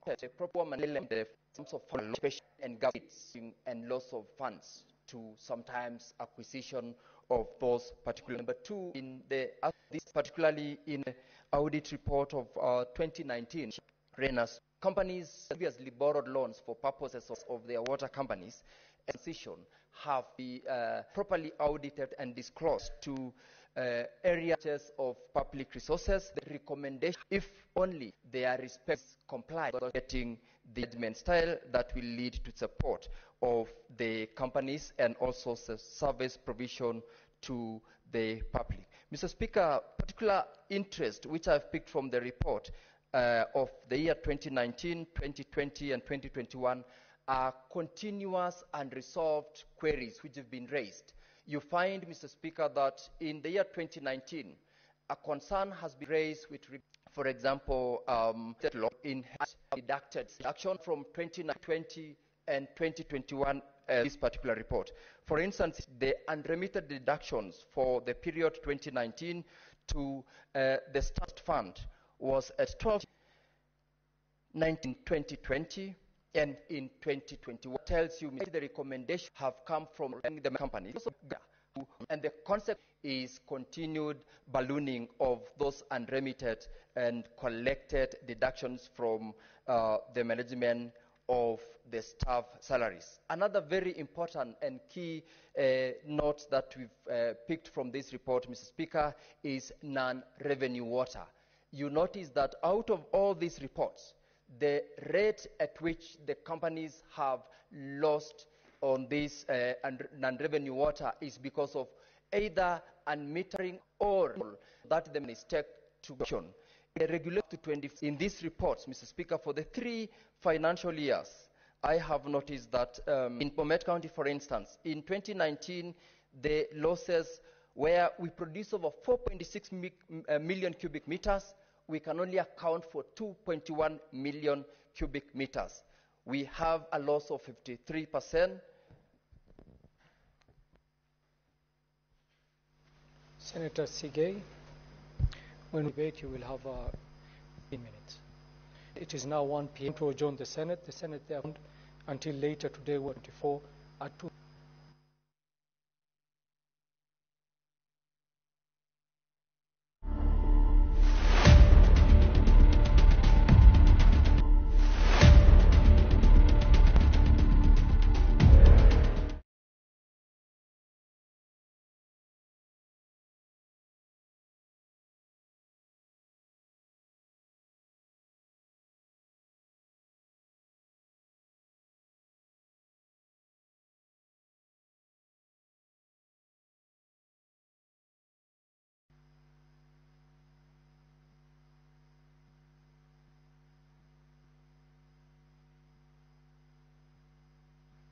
Mr. Sifuna Edwin. Honorable Speaker, allow me amending county public chaired by I've had occasion presenting the Nairobi company was appearing before, and I can assure you that the committee and especially wrongs in many companies. Speaker, see from the report, the committee have demonstrated in-depth understanding of this water recommendation that will help trying to resolve some of the issues that have bedeviled these particular water companies. I'm also very proud, Honorable Chair, that this committee has done almost 80 of those water company reports, and we are in the question of not situation prior to the chair of this opportunity to thank the chair, who's also leader, some of the Kenya expect quality leadership, democratic, and we are set the committees. Honorable Chair. Honorable Chair, allow me to address 2 things that have been raised by the committee, and they have had the chair make various references to the situation with water in Nairobi County. The first one, Honorable Chair, is the question of non-revenue water. And I know that from the discussions before that committee, Nairobi County, or the Nairobi Water and Sewerage Company, is one of those companies in water. And various reasons have been, Speaker, in very simple terms, revenue that's a company that is not, does not money for that. And one of the issues that have been cited is dilapidated infrastructure. Truth of the matter is, here in Nairobi, the water and sewerage infrastructure that we are operating on has been stretched beyond its capacity. And as the chair said, we are still relying on the original water sanitation when the city was actually by the Mzungu. Chair, the things, if you look at the law years and under providing work of in the space of Nairobi, recognizing position, Nairobi City County, the 47 county, this unique many things, including the Nairobi City County is a public host, the headquarters country. It also many national government institutions located here in Nairobi. Under that act, that in the realization of Nairobi, support the structure, something Honorable Speaker, the existing sewage network, for instance, covers only 37 or 30% of the total area of Nairobi County. As you know, these are also have seen a lot of wrapping thousands of that and structure is. Honorable Speaker, you need to areas and to support Nairobi's development of certain critical infrastructure, including our water infrastructure, Honorable Speaker, so that we can be able to meet the needs of the people of Nairobi. Second, the space and what's called corruption. Stories we hear in this city, Honorable Speaker, as allegations are made against the management of Nairobi Water City Company there, that Honorable Speaker, that there is prohibition of water. People who themselves merchants of water, people who are aware distribution will make sure the running job them have on it. Watch Nairobi, and then I'll come and see you at the hardware. Speaker, knowing water supply to Nairobi, Bowsers are available ways to buy water from you. So these stories, Honorable Speaker, unfortunately for us, we rely on other institutions, and we have complained even at the Committee of Public Accounts that unfortunately for us as a House, our role ends somewhere. That once we bring up these matters before these committees, we depend on other institutions of government, including the EACC, to be able to follow up and to be able to bring some of these matters before the courts so that we can stop these malpractices. I remember, Honorable Speaker, and I don't know if Chair of this committee can recall, that when the Nairobi Water team was before his committee, there was a discussion about the discharge point for sisters in Nairobi. And the manager tell you on what are the ideas that have discharged this morning. To tell you a VF specific registration number has it becomes very difficult for you to manage revenue if you're operating like that. So, Honorable Chair, if we do not focus on this question of illegal connections and corruption, we are used to think that cartel water are shadowy figures who you cannot point out. But Speaker, it is the water companies that support the existence of these cartels, because the people there, especially in the informal sector, have come to realize that the suppliers down connections provide a more reliable service than the water company itself. So if these issues are not addressed, Honorable Speaker, then we will not be doing anything. Lastly, Honorable Speaker, I want to just comment on something that the Speaker, the Chairman said, that the recommendations are arrived at by consensus. And in replying, I would also want him to advise if this consensus is just amongst the members of the committee, or if in fact the management of the water company share relations, because especially on area to the bear one, if they told us to resolve those problems, not going to the resolution of those problems. They are entity are the people of Dabo. If you look at in this water 24, the rest they play part of protect there, and this is an that is not acceptable. The managers have very close northern tunnel, add an additional cubic meters of water, because we are running at 200 million of water every day. We need to be able to question. Thank you, Mr. Speaker, sir, for this opportunity to make a few comments on the report of my sister committee of County Public and Investment. I think in the last session, Mr. Speaker, it was a joint committee, and I'm happy, Mr. Speaker, we were not able to issues, and I know they are very busy. Mr. Speaker, because public would not look at public accounts. But the Senate, Mr. Speaker, I've seen to report the publicity of doing it at ODM. Fear almost missed one of nowadays. Mr. Speaker, issue of submitted and these problems. Even example, we have a station company as in Gishu County and non-source constituency. We have Kisumu County, Kwale. Sewerage and sanitation company where our Munyoro village with government for billions farms across town. There is Mr. Speaker, there is Bomen, also Kuru. Dam was one, the art we have to keep 9 counties. Very important if water should be a point. Water is more expensive order in the society. I know it's challenging. We report not to 7, especially county like Garissa, Wajir, among other counties in the northern front, is very critical. If we have domestic use, just water in, and our don't why and other because Africa the rings auction water salt. Those are some of the access to create water in these areas, Mr. Speaker. But can you believe living in some eastern or northern country? Because Mr. Speaker, in Nairobi, no one is why the thriving of water bowsers, Mr. Speaker. The water bowsers in your life in the Nairobi, you water bowsers exist. Or where of Ranga. So I tell you of Nairobi, Mr. People who are living in water. Some spend no be able to they are speak and we speak water. We don't have structures. And I just that you you can become use models we not meet so that we natural state. Water sanitation, the Speaker, smart. You don't need to be there. Although that one of the was provisions, we need smart people we can know. So that this meet and read admit how much you will pay, precision, what you should, or even non-speak. The fact that Mr. Before you have speaker, Kenya being speaker, that we have education system, Mr. Geographic system, tell us leakages by Banya pipes, so even loss water is passed. So when we have Mr. led by my brother has noted, this is in terms of you have information well when they did, Mr. Speaker, and be able to move water or in the infrastructure whether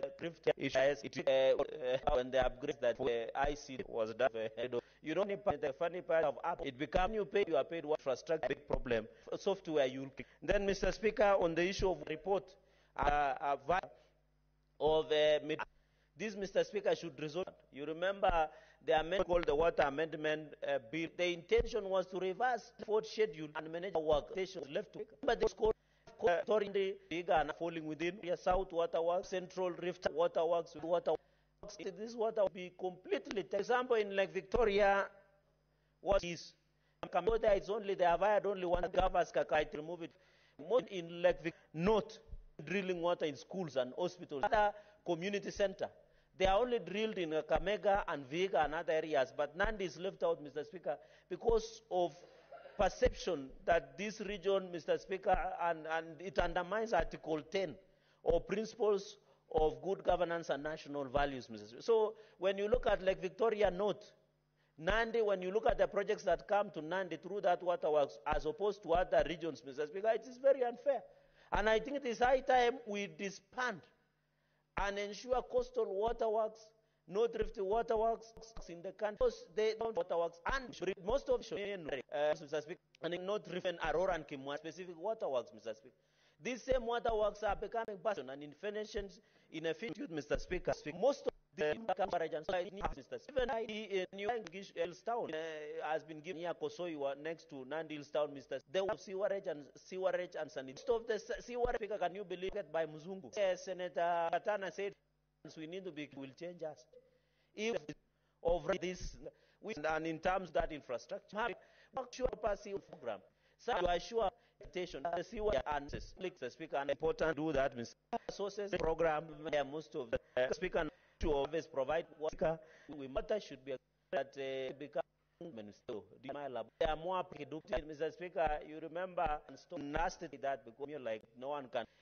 It is a bit was fell by that. Mr. Speaker went to sing about Mr. Speaker, and in fact last month, Mr. Speaker, we are remembering Peter Tosh because he's one of the biggest by terms of Speaker. I know, Mr. Speaker, people are listening to me, Mr. As a generation of Mr. Speaker is important. I want to ask mediation and Mr. All of us who are seated here, one of us senator want to become the deputy president, Mr. Speaker. Many people will become governors. My brothers and sisters are senators. If we do not protect evolution, you will go back to become when he finish 10 years. And he has finished 10 years and don't want to go and run a county government that big. Senator Otieno is going for, I know you, but you don't want to go and inherit a county government that is dysfunctional. Mr. Speaker, as we talk, the counties are yet to receive their disbursement contravening Article 219. And in Garissa is some beyond the government, Mr. Speaker. But let us not be people who will legislate ourselves. I like the campaign to tell the chief governor that you go back to Big Speaker. You don't, Mr. Speaker, let us be even water mediation colleagues to be very in your committee. Sisters of the PIC members, Senate of PIC mention into the rotation. When the issue of running of the companies, I saw mention, you saw Northern Corridor that is providing water to Nairobi. They need to be compensated. Even in Nandi, Mr. Speaker, we are giving water to Kakamega, but in Tuiabe there is no water. In Kapkangani water is no water, yet we give our water to Kakamega. You go to Chebara, where my brother Senator Kisang comes from. Water is taken to Eldoret, clean and safe. They are protected, comes to Eldoret. We are protected, that goes to protecting water that I know even in a meter or so, within no clean and Mr. Speaker, passing out. But there is water, Mr. Speaker. We must speak as a Senate that to ensure devolution works, bursary, adequate medical supply, passable feeder roads, that is how devolution is with this. Many remarks, Mr. and Thank you. Mheshimiwa Spika, kunipa fursa hii kuchangia uwekezaji wa umma katika uchunguzi wao wa mashirika ya maji katika kaunti. Shirika la maji la Amasi Water Bomet Water Company, Gusii, Kisumu, Kwale, Nyeri na Wajir. Mheshimiwa Spika, maji ni uhai, na inasikitisha kuwa ripoti hii imeweza kuweka wazi kwamba kaunti zetu nyingi zina shida ya maji. Zina shida ya maji. Mashirika ambayo Mheshimiwa Spika katika ya maji wanaona katika mshahara kwa mambo ni zero. Kabla ya kuendelea kusahihisha seneta kwamba Mombasa inaingia katika Hindi pale Kipevu. Mheshimiwa Spika, sewage ya Kipevu ni ya sehemu ya Changamwe peke yake, si ya Mombasa nzima. Sehemu zingine watu wanatumia yale mashimo ya kwa hivyo sewage ilikwenda tukana, nafikiri na sasa kama ni ya kusikitisha ile yoyote pale kwa tutakuwa release na tuweze kufanyika, lakini tiko kwamba hapo kufika yoyote ambaye yani Mheshimiwa Spika ni bandari ya kimataifa iwe tupate kuja hiyo ni mradi na kuna kufika yapata kwamba ni kupotea maji yanapotea kuuzwa kwa wanahitaji kununua maji yale. Mheshimiwa Spika, kwa Kiingereza wanaita nota hali ya siasa zilijengwa uhuru na hatuna uhaba fedha nyingi ama inapatikana na ile miundo msingi kwingine pipe hakuna naika Mombasa hivi mita maji ya Tanga kwa itakuwa liko katika Mheshimiwa mara zile down ilia maji katika kama kile ambacho ni ule serikali kutoka katika kazi zinapeleka hasa iko haja ya kila mwana kuyatoa yanakisha kadiu Mheshimiwa Spika yake Mzima Springs, lakini Mzima Springs ile kutoka ijengwe 1940s mpaka leo hatujaongeza hata. Sisi yetu ni kukarabati na kutafakweza. Mheshimiwa Spika, wali Mzima 3 miaka 60 au 60 inapeleka maji Mombasa, sehemu ya maji mwachi inaona ili iweze kuweza kupata maji rahisi. Lakini Mheshimiwa Spika, bado kuna mizozo baina ya kaunti zetu, japokuwa maji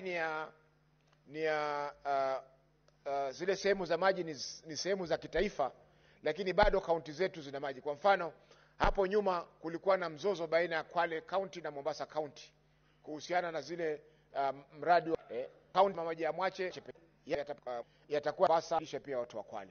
Mheshimiwa Spika, ambayo inaleta maji katika kaunti ya Mombasa ni Marere ambao pia iko Kwale. Hivi majuzi Mheshimiwa Spika, wale watu wengi wanaokaa constituency kwa sababu kuja Mombasa mjini ili kusaidia maandalizi ya day ambayo ilifanyika kwamba mpaka sasa ya maji moja kupelekwa sherehe ya Spika kwa kumaliza maji ni uhai, wekezaji wa kibinafsi swala ya maji.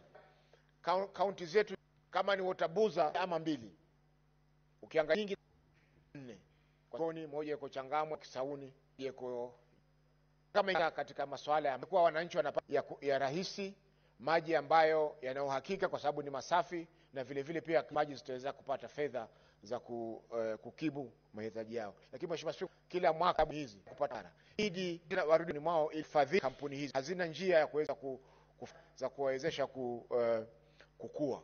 Mheshimiwa Spika, tegemea misaada ya mashirika ya kimataifa masuala ya maji, japokuwa ni wafadhili wetu na wanatusaidia sisi pia inaweza kwa mfano wanaopata yanatoka kwa Coast Water Services ambayo wanauzia shirika la Mombasa Water, na wao wanapewa muda wa kulipa kama ni siku 90 ama ni siku Mheshimiwa Spika, hiyo inaitwa ndio ambayo inaspika pia hesabu utapata pia kwa wakati watu wakakimbizana ndio maji yaweze kupata maji. Mati mbaya report zaidi ambao na pia shirika hizi afya sio collect beka atakana hisa katika shirika haya. Ni shirika la serikali kwa supply maji wa kuna mama yaguliwa na uzoefu eneo yale na tawazo ambazo zitaweza kurekebisha zile kampuni zilizoko vile. Kwa mfano Mheshimiwa Water Services Board, serikali Kwale ina share moja na River na Lamu, kila makuza naipongeza kwa kazi ongozwa na Ososi ambaye pia ni naibu kinara ya ODM. Asante Mheshimiwa Spika. Mr. Speaker, sir, I also rise to support just chaired by the Mr. Speaker, what political has been Senator coming to that this and that the counties. However, Mr. Speaker, it must never be lost to us that water specific that cannot county government effort by regional support government agencies.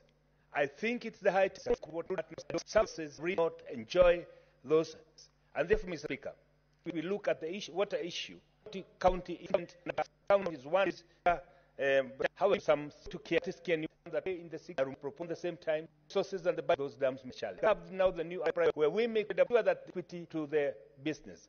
No one is having as much challenged revenue water enough the issue required. So we also have a paradigm shift in the way we think. In other countries, Mr. Speaker, we know that pension funds are invested to develop the infrastructure. Pension funds are used. Water, both water is a drink. As we address the issue of potable, at the same time we do with many counties do not have. That means you in the of which, and therefore, we address it better. And so some of the water, Mr. Speaker, sitting in the Speaker, recommendation to what water for it on the scale. As much as we talk, Mr. Speaker, it is also at how we know for you that in MAG must also have a such speaker. Being a devote, it look at the having regional can our provider that economies of scale. Having said that, Mr. Speaker, it is also important to look at the way the boards of management in water bodies are formed. Most of these, Mr. Speaker, are people who are appointed because they are. We know development because go there and the issue of look at the issue of accountability. We must look at the issue of transparency. But as we look at that, we must also look at being able to generate that we can live in the water, employing that we know that been generated, dispatched. We must create, Mr. Speaker, one of the especially in Nairobi, be account for every how to address the same, but so that what we discharge back into the rivers does not pollute our water. The water, in some has become because by MJ also to our house to use. Remember, Mr. Speaker, the right table was of water with sensors on the roof. You can also have the reticulate so that you do not one bucket of water their teeth where they can now stack a quarter of acre grass. Yes, sir. Be achieved if we framework, if we have approach that does as isolated county issue as a national approach whereby we would have the law. And that is why I am one of those who support the bill, the issue of bulk water. We know in most countries we invest water because it's a tradable commodity. It is able, and therefore even the manipulation. This is an asset that itself. We take the northern.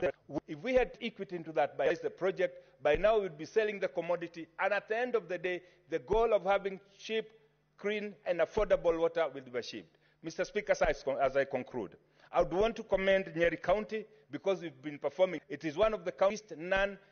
But having is also not lost to me that we circulation infrastructure household.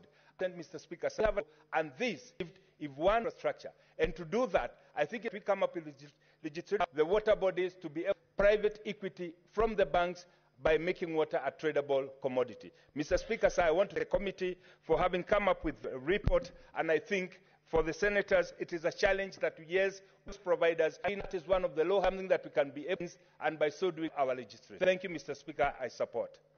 Senator. Thank you, Mr. Speaker.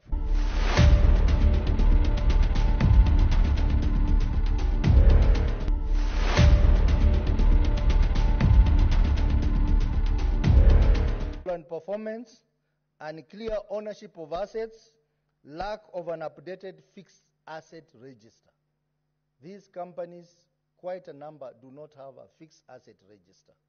And that is a very serious governance issue, Mr. Speaker. Cross-county water companies. For example, Nyamira and Kisii, they share one water company, and there are a lot of disputes around it, which this committee directed them to consider declustering, so that we have a water company for Nyamira and another water company for Kisii.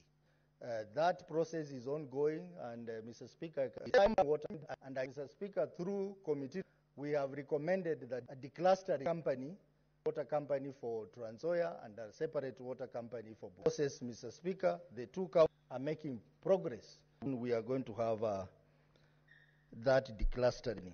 Mr. Speaker, report also specific recommendation effective water service.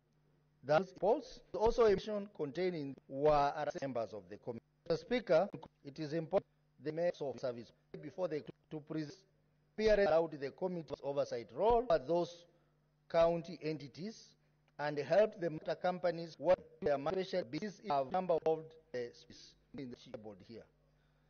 Honorable Speaker say that to bet because as I said, we have 5 reports for this house training observation and the audit query and their position. Water company for those 3 financial years. Mr. Speaker, and provide their respect because of his life and management is a key area. He visit Mombasa and sewerage company. Raw sewage is drained into the sea. That has been happening for 10 years. Raw sewage, all the sewage is to the sea. We had to visit the. You can get more. Senator Fakit, allow Senator Kuda. Mr. Speaker, and we saw it for ourselves. And it was a sad moment to see all the roads being to the sea for 10 years. And nothing is being done about it. Mr. Speaker, we will also be bringing us. This is a serious issue to our global position. This to happen. Mr. Issues about water in our key county, key cities. We have a problem. A serious problem with the Nairobi Water and Storage Company. We have a serious problem in Mombasa. We have a serious problem in Nakuru. I want to report this have done very well. Where Matinga comes from and Kisumu. I think these other county cities should go and learn something there. But even on the death to the county, it is that awakened them that the Water Act provides that the government has to own 100% of shareholding in water companies. Now they have gotten interest. No, company shares. No, Senator Gay, a proponent of the deputy president. So he wants to talk about shares or shareholding, company shareholding. So we have made a contribution to get these water companies to work and to work for the people of Kenya. And I hope in our next review, where we'll be looking at June 20 and June, we will a lot of changes in the ways are managed. Speaker, in concluding, I register my appreciation to the Office of the Speaker, the General, for the production to of the committee, currently the members of this committee, for working so hard. 80 reports. Speaker, it was a not spend hours, also spend hours, 2 committee, Abdullahi and Senator Ledama, who are here, what they put in the report in Max and Ledama. Senator Ledama. Mr. Speaker, report on the select on County Publics and Investment Committee. The Auditor General for the financial statement for the following counties, orders for the financial year 2019. This already motion, the observation made to manage them in the board of cases, the county before our committee. They raised concern as to why they were responding to issues which understand. Companies were being rashly brought in unable to be allowed public issue. So in this process, there was each of these companies were getting. There was a lot of came in of company from another. Water gets there. If you calculate how much to those companies versus how much they generate after they sell the company, the water, you'll realize that there's financial looking between some of being people who work their side, that they can be the companies that such ensure and what they just apply. Speaker, looking bodies. A lot of work, quite a lot of work. And one of our recommendations was that, and I don't know whether that recommendation is that senators now be able to interact on a very companies. This was first of all that they allow them. Companies must to be able to sustainable provide for that will be the issue. Such companies only water, but of sewage and sanitation left for fund to be on the PMF rate not in we want falls down. The company, because the county CEO of that county, the CEO does not know how in those counties it becomes. We now have a ministry on the blue economy. I think it is important companies, and that means what a lot of farmers eventually put a reason they can be this water, a resource that we can be able to realizing resources to ensure that our important function. You know what we about the region, county to when it comes to Resh. Water from down to Flower Tengala. The rest area, Mount Kajiado, we look all cover themselves. This is people to buckle up fast. Child, protect what you do. So, but this is when it comes out, should actually Kajiado County should bring in of the absolutely should not fit from them because all that water is going down.